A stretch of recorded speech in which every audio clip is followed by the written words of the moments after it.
Voyons voir, quand je dis pharaon égyptien, quelle image te vient immédiatement à l'esprit ? Probablement un homme, portant une coiffe bleue et dorée, assis sur un trône entouré de serviteurs. Eh bien, cette image d'un homme serait exacte dans 95% des cas, puisque très peu de femmes sont devenues pharaons au cours des 3000 ans d'histoire de l'Égypte antique. L'une de ces femmes était Hatshepsut, et la manière dont elle est arrivée au pouvoir en tant que pharaon égyptien est une histoire peu commune. D'après les archives, il y a eu 7 femmes pharaons, parmi les 170 qui ont régné sur l'Égypte au fil du temps. Mais il est difficile de se fier à ces chiffres, puisque les dirigeants masculins qui succédaient aux femmes détruisaient souvent toute référence à celles-ci pour les effacer de l'histoire. Alors pourquoi les Égyptiens pensaient-ils que les pharaons ne devaient être que des hommes ? Eh bien, les pharaons n'étaient pas seulement des chefs d'État, mais aussi des représentants sur terre des divinités Horus, Osiris et Amon. Ces dieux étaient tous masculins.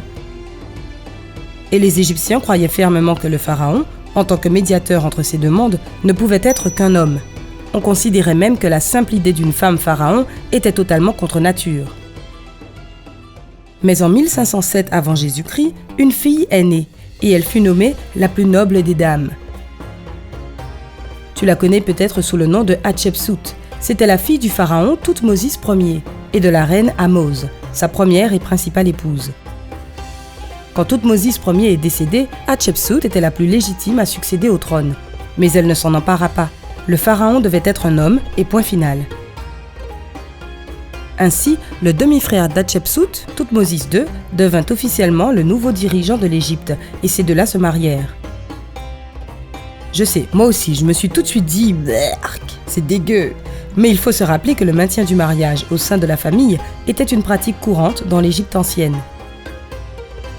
De plus, cette jeune femme intelligente savait que de cette manière, elle se rapprochait de plus en plus du trône, et que ce serait peut-être elle qui en hériterait.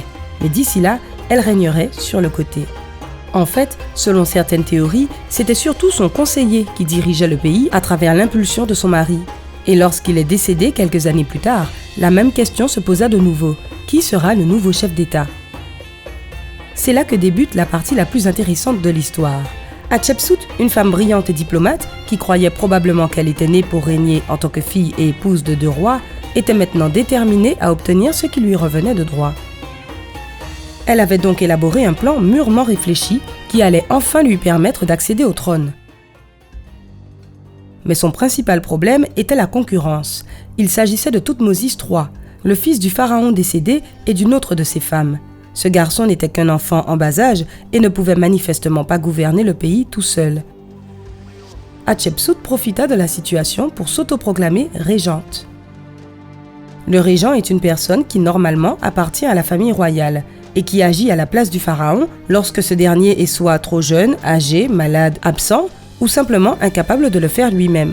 En d'autres termes, justement pour ce genre de situation. Cette question a été rapidement résolue, mais bien évidemment, le bébé pharaon allait grandir et devenir un homme qui finirait par prendre sa place sur le trône. Comme Hatshepsut voulait rester la dirigeante légitime du royaume, elle devait convaincre les gens grands du royaume qu'elle allait gouverner en tant que pharaon en son propre nom. Et la tâche ne correspondait pas vraiment à voler le trône d'un bébé, mais plutôt à une réelle guerre de pouvoir. Et sans surprise, elle avait plus d'un tour dans son sac. Selon la légende, Hatshepsut était en fait la fille d'Amon, cette divinité égyptienne dont nous avons parlé plus tôt. Les prêtres confirmèrent cette légende et grâce à ses origines divines désormais révélées au grand jour, Hatshepsut devint officiellement pharaon. En devenant la souveraine légitime de l'Égypte, les problèmes n'ont fait que commencer. Ce n'était pas la fin de l'histoire, mais tout simplement le début. Notre pharaon aux origines divines est arrivé à la tête, mais le plus dur ne fait que commencer. En effet, garder sa place sur le trône et gagner le respect n'ont pas été chose facile. La plupart des Égyptiens avaient une image bien précise du pharaon dans leur esprit. Il était là depuis de nombreuses années, il était fort, puissant, et c'était un homme. Hatshepsut était peut-être forte et puissante, mais elle n'était clairement pas un homme. La légende raconte d'ailleurs que c'était une très belle femme. Elle savait donc combien sa position était vulnérable, mais elle s'est aussi occupée de ce point. La nouvelle dirigeante utilisa de petites astuces pour mieux ressembler à ce que son peuple voulait d'un pharaon. Par exemple, lors d'événements publics importants, elle portait des vêtements d'homme et une fausse barbe. Elle était souvent représentée avec cette barbe dans les peintures et les statues. Voir un tel portrait de leur pharaon facilitait son acceptation par les Égyptiens. Hatshepsut a également cherché à utiliser l'autorité de son père pour montrer que son règne était légitime. Elle a prétendu qu'il l'avait nommée comme sa véritable héritière et non son frère qui avait disparu. Mais ce qui l'a probablement rendu légitime en tant que pharaon, au-delà de la légende de sa naissance, le déguisement masculin et tout cet apparat, ce sont probablement ses actions. Elles furent bien plus parlantes que les mots et les fausses barbes.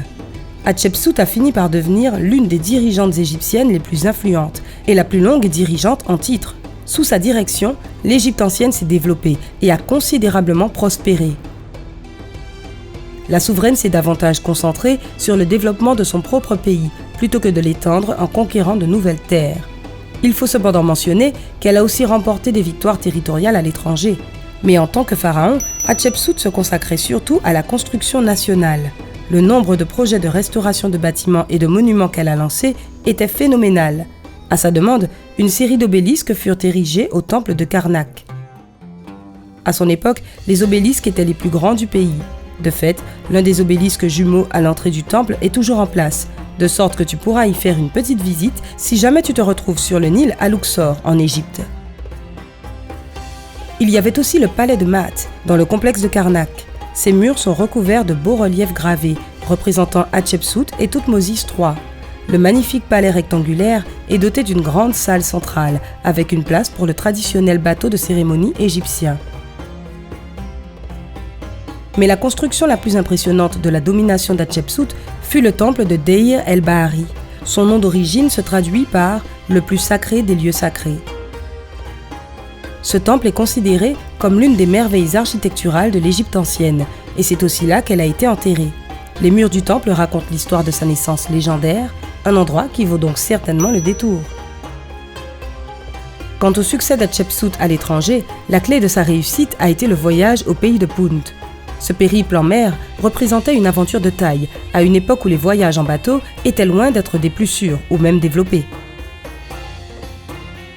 Punt aurait été situé quelque part près de l'Érythrée, de l'Éthiopie ou de la Somalie, plus bas au large de la mer Rouge. Il n'y a pas eu de conquête ni rien de ce genre, juste un nouvel échange amical entre les nations. À cause de problèmes politiques, les relations avec Punt avaient été coupées 200 ans avant le règne d'Hatshepsut.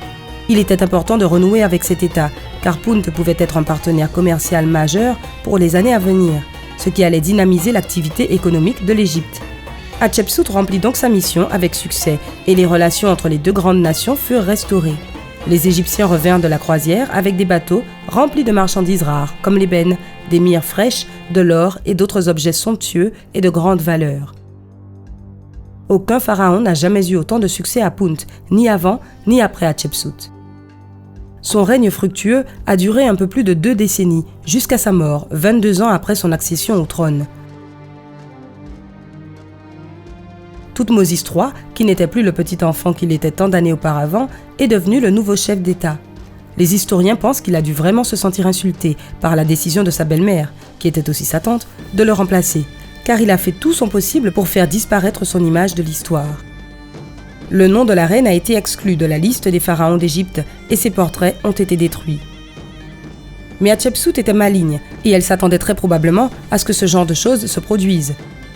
Ainsi, pendant ces années de règne, elle a réussi à éparpiller des reliques et des œuvres d'art d'elle-même dans de nombreux et divers endroits pour qu'il soit impossible de tout effacer. Grâce à cette initiative, le célèbre égyptologue et déchiffreur de hiéroglyphes Jean-François Champollion a fait revivre le nom d'Hatshepsut dans ses expositions au cours du XIXe siècle.